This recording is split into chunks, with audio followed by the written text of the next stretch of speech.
Good afternoon, everyone. I'm delighted to be present today to speak to all of you with Vikas and Aahana. A very quick introduction to Art Deco and why we think it's important and why it's relevant in the landscape of Mumbai. Uh, and I'd like you to spend a minute on this slide, which shows the documentation that we have undertaken across the city. And, and we should be surprised to see the number of red dots, which essentially are all the Art Deco buildings across Mumbai.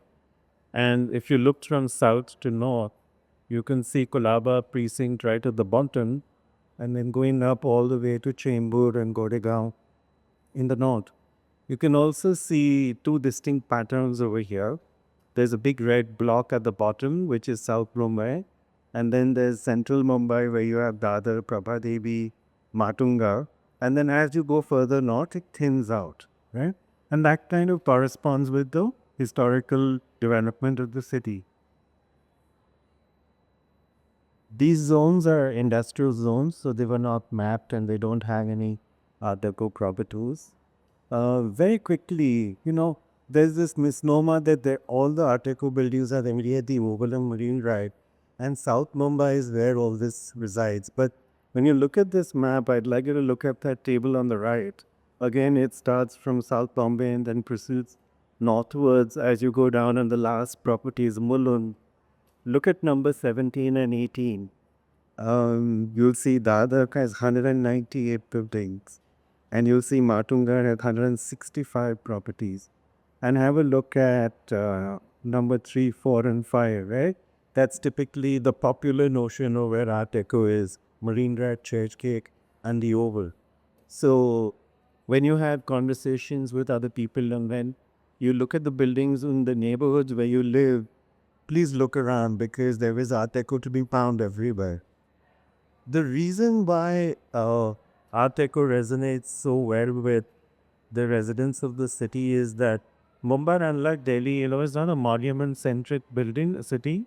So we don't have a Humayun's tomb, and we may not have a red fort, but the city is built by the people and for themselves. As a result of that, because we don't have public or government housing, what I like to call the emotional quotient of Bombay is extremely high because it resides in the social and cultural fabric of the people who live here. So, for example, if there's an intervention being proposed at Marine Drive, there will be a lot of public debate around it. If somebody wants to do something to the CSN, the VT station, there will be a larger discussion and there'll be questions, and there'll be some accountability to inherit with the authorities and responsible people. So very quickly, if you can see here, you could be born in an Art Deco hospital. For example, Beach Candy or Nanavati or Pi Clinic in Matunga, Purandare Hospital at Chowpatty. You could have obviously lived in an apartment home, and I've shown you the whole length of the city and how truly expansive this tile covered across Mumbai's residential neighborhoods. You could have gone to government law. You could have gone to um, Don Bosco High School in Matunga. You could have been also studied in any number of other institutions with KC College, HR College, all Art Deco properties, commercial buildings. And then as you moved on to find a working career for yourself and look for a profession, the entire Fort District is got significant Art Deco building. Behind the High Court, if you work with HSBC, it's a gorgeous Art Deco building built in the 1950s, and HSBC acquired it from the Mercantile Cooperative Bank. All the insurance offices are there. And then, of course, you have, for entertainment, what did you do? The movies were a big part of everybody's social and cultural fabric. So you went to the Deco Palaces, you went to any Ross, or you went to Metro. You had to carry a lot of memories there. Maybe you went on a first date. Maybe you saw your first Adam film. Your grandfather has a story about how he went to the same cinema. So they're all part of the larger landscape that we inhabit and make our collective memory of. The social interaction takes place in clubs. I know that's got limited access, but the Cricket Club of India is a classic example built by Jackson, Backley and Keane. And it's a fine Art Deco building. So it's it's all encompassing in terms of if you choose to look to identify the styles. I'll very quickly end this with a defining moment in June 2018 when the Victorian Gothic and Art Deco ensembles were inscribed as a World Heritage Site. This is pretty unprecedented because, as I mentioned, typically inscription takes place for a single property, right? Here you don't have a property. You have, I think, 95 buildings and an entire precinct being declared a World Heritage Site. And the beauty is it's all inhabited. So we call it modern living heritage. Uh, on the bottom, all the orange row that you can see is 35 buildings of Marine Drive. Then you can see that oval, which looks like a stadium. That's the Cricket Club of India. And then further north, you can see the Oval Maidan, and then behind it, the entire Victorian Gothic ensemble of the High Court, the PWD office, Rajabai Clock Tower, and the Bombay University.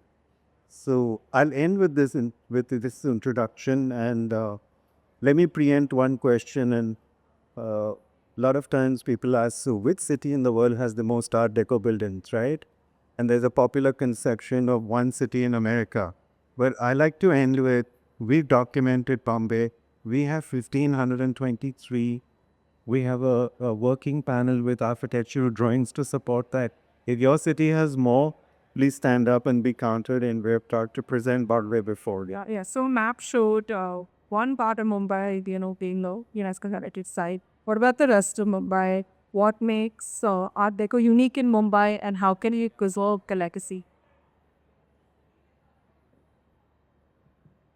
And so I think, the problem with Konga is that we've taken it for granted because there's so much of it. So we perceive it to be ordinary. We kind of, don't appreciate it for what it is. We also limit it sort of from monumental, as I mentioned. So there's a certain casualness about it. But I like to think that the effort we put in to kind of make people appreciate the style and what it gives them for quality of living would hopefully sensitize them to it and make them appreciate it and make an informed choice when they're looking at either repairs and restoration or redevelopment plans. But that's all. I completely agree because something which is very important is that you are dealing with buildings which were 1940s, which is of concrete, which is similar to what we use. And we had materials and you had a style which was holistic, right, from the exteriors to the interior common spaces. So awareness was the key part, and I think Artipo Trust has done a phenomenal role in bringing awareness. Otherwise, the challenges were when I will show you some projects. Everyone wanted to put marble, but to tend to put mosaic, as now people are understanding that. Gee, you can see a lot of terrazzo coming back now in my projects as well. So I think there's a way to kind of, tie that past into the present. So how would you say that Aneco is not only nostalgic, but it can be a blueprint to bring that into current projects and the current situation? Yeah, when the whole style came in, it was a very progressive thing. And I think what you require even today is being progressive. So the best thing is that it was climatically sensitive. It was devoid of many unnecessary ornamentations which were there in stone and things like that. So it had a context in which when it came, and I think the context is still there, and you can easily use it and convince people to enjoy it and have it. So as I said to you, there are few examples which have just started because a holistic conservation of this, unlike the Gothic revival buildings or other buildings, is in scale in progress. It's not really happens that you have many examples. People have done the exteriors, some have done the interiors, but a holistic one, once it happens, you can see the difference. Yeah, I concur with Vikas, and I think when I show you some slides of some projects we worked on, we will appreciate how well an existing property which seemingly look decrepit can suddenly look actually quite amazing, and you can still enjoy, white staircases, big balconies, lot of cross ventilation, minimal requirement for air conditioning. All this didn't happen by chance. It happened by design. It captured, wind flows. It captured the sunrise and the sunset. So there is a movement to come back to the style for sure. And how can people that are non-architects, not just designers, lovers of art deco, non-citizens, how can they get involved to help preserve? And what are the different initiatives that are in our city that they can be involved in? Well, I think that's a little bit of a peek into the future because we are thinking of starting what we call Friends of Art Deco to create an engaged community around the style and, um, you know, have events around it, have conversations like this. And I think even Vikas is now presenting more of his recent work, which is in the modern style on public forums. I think all that creates of quite an engagement. And we live in a digital age, right? So we have all these social media handles and outreach is much more powerful now. So we have a future. And are there any policies or something, more related to our government that we can pursue, find a way to, get them involved? Because you've seen just seen your map, and it was a whole lot of. So I think Art Deco Mumbai was born out of my frustration of trying to convince government to do something. And I said, let's talk to the people who live in the city and let's leave government aside. But I'll let Vikas have a bit of a rant here. This is his pet piece. The awareness is a very difficult bit. We try a bit teaching to students in architecture colleges. But what matters are the people who are residing into this printing. They should care and they should come out to respect it. I think the trust, Art Deco Trust, has done that phenomenally. But it's a very called battle because conservation is not really accepted by the government as one of the things which it should be on the agenda. It's always that the NGOs and groups keep talking and we get something which gets listed. But more than listing, you need incentives, you need people to be encouraged. And somehow the rampant redevelopment is the biggest threat. Uh, as in, because the Art Deco buildings are constructed with concrete, they'll have a life. But the best thing is that if you look after them, you can prolong the life till its full expectancy. At least that much if we can do, the next generation can decide what's to be done because these were considered to be the best, not even just architecture, but good planning examples for the city.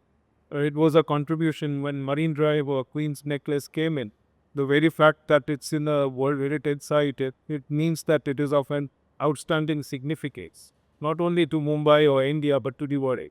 So we should at least be respecting and caring for it, and the government should be coming proactive to help in encouraging this more. I think a couple of months ago, somebody had posted that, for Marine Drive, they wanted citizens to give their inputs on whether that should be redeveloped. It was really shocking. I mean, that. I think redevelopment is the buzzword, right? So, and nothing is sacred. No part of the city, no, not its history, not its heritage. Redevelopment kind of prevails over everything. And so I guess we have to counter it with information, with outreach, with advocacy, talking to younger generations. I remember we took a group of school children down a walk on Oval Meadow, and we talked about balconies. And this young girl must have been 7 years old, and she said, I'm going to go home and ask my mother why she's enclosed the balcony and put a washing machine and a sink over there. That's not right. So that's kind of conversation is very encouraging because when a 7-year-old demands an explanation, then even an adult has to respond to that. Rental housing was the most prevalent mode after independence, till about 1970s. Somehow the other, if you reintroduce rental housing, that becomes affordable housing, which is in street. And these buildings, if they are looked after, and if something is being worked out on the rent control, which is what is causing the decay of this. Otherwise, we are the finest city east of Suez. If you maintain your buildings and maintain your areas, that's something which needs to be addressed. And I think that's the one major thing which is encouraging redevelopment and creating the scarcity which is not there if you just reintroduce rental houses. On Turner Road and Shivaji Park, my office is very nearby. All those buildings are being demolished. I guess they're not taking care of. All these horrible high rises are coming up by the redevelopers. These plots are so small, and these tall buildings. So, is there any way that this UNESCO heritage can be extended to Mumbai? How do we protect the other Art Deco buildings? See, there are two things. Change is going to happen, and there's growth which has to be accommodated. I think what is lacking and what is missing is good planning, because what you see, what are coming are ad hoc. One building is 20, another might be 40, one might be cess property, they can go taller, whereas a normal own cell phone thing cannot go higher. So we need to have good planning as per the needs of what the city and what the area requires, keeping quality of life in mind. I think if we address the rental issues, which is reintroducing rental housing and charging good market rent as per economic condition, I think it will be a win-win situation for the city, which is just going in one direction rather than being the balanced thing where conservation or repairs can prolong the life of this building till the next master plans. Think that's something a lot of people don't understand, especially not having been in the conservation field. And with my background, yes, that was one of the first things we were like, there's also tie with economics, policy, government. So it's not just architecture, conservation, like in a single silo, we have to extend it, get into, the other things. So with that, I think we should move on to the case studies. Yes, we have some interesting case studies. So I'm going to show you two properties at the Oval Maidan, which, as you know, is part of the historic district and the World Heritage Site. Over here, we undertook a major project where Firstly Court, which was infamously known as the most decrepit building along the 18 buildings which front the Oval Maidan. And this is a bit like, a very good before and after example, which shows you how we reimagined the building in Art Deco colors.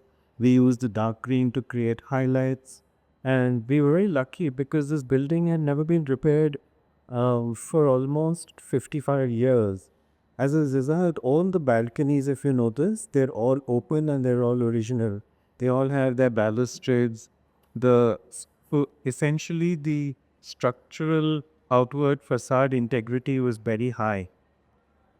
This bas relief was actually sitting just above the canopy of the building, and you can see, because the building had been painted several times over many years, they had just painted the bas relief white. And my conservation team went and slowly peeled through layers and layers of paint using jute and water. And then we got some expert help from Kanza and Aerolab. And you can see the riot of colors. And the beauty is the color is mixed in the cement. This is not painted.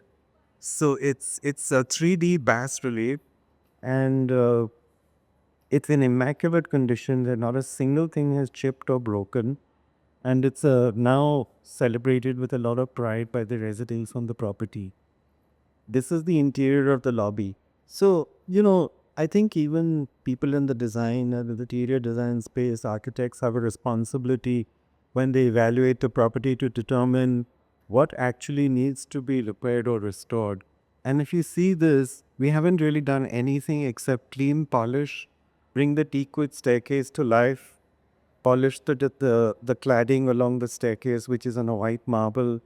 In the teakwood frame around the elevator is shining, the floor is shining, and the residents were delighted because it was done at the fraction of cost, which typically would have involved, oh, let's rip up the whole flooring. Oh, teakwood staircases are not cool. Let's do granite or let's do marble.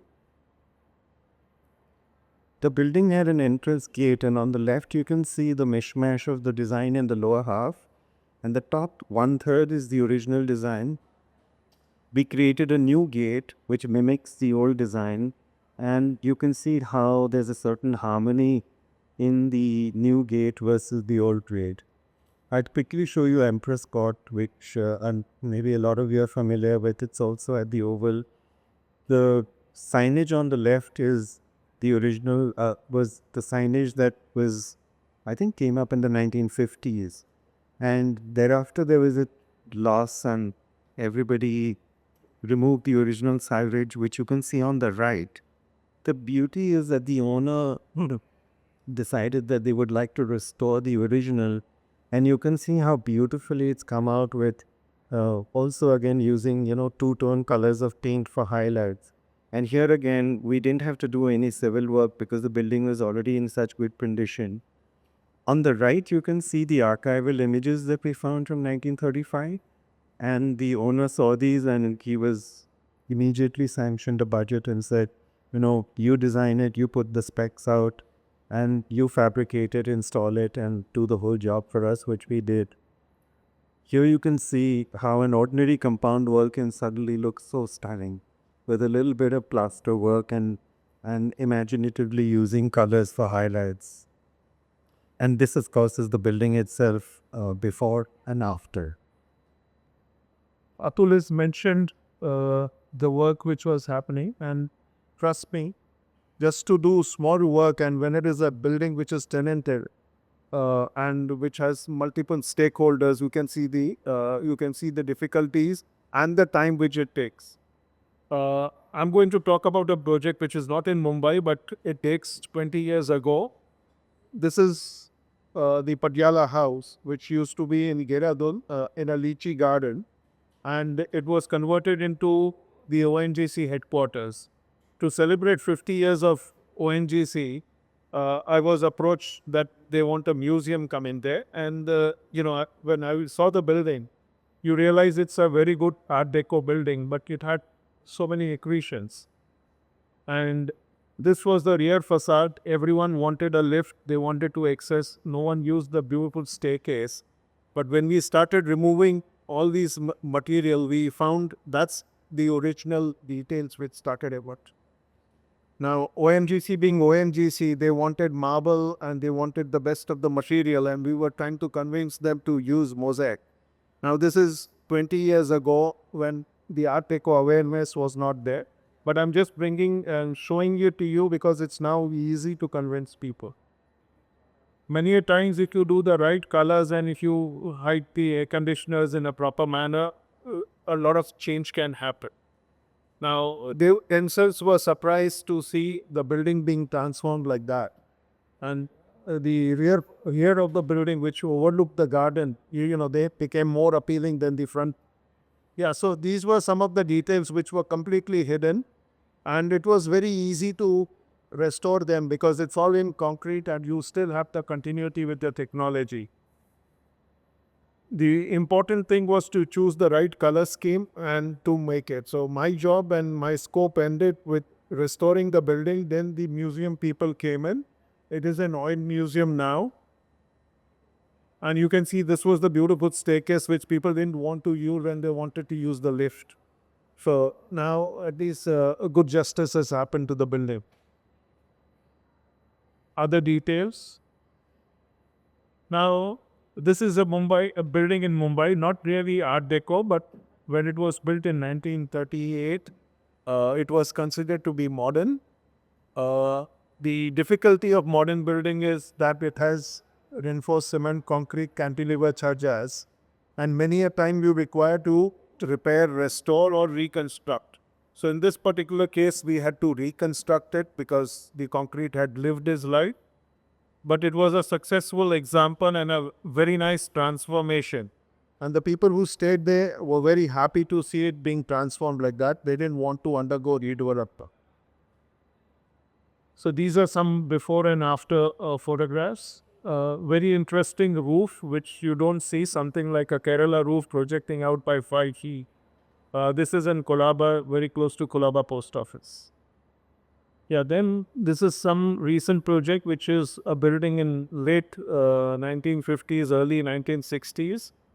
The interiors were something like that, but it had few Art Deco elements.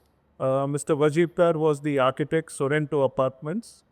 And this is how getting some Art Deco elements, retaining the original dado, how you could work and you could enhance it as a refurbishment exercise. So just to show you the transformation, initially everyone wanted to go for marble, but they were convinced that mosaic is good, and they agreed to it completely. Thank you. Can we please have a big round of applause?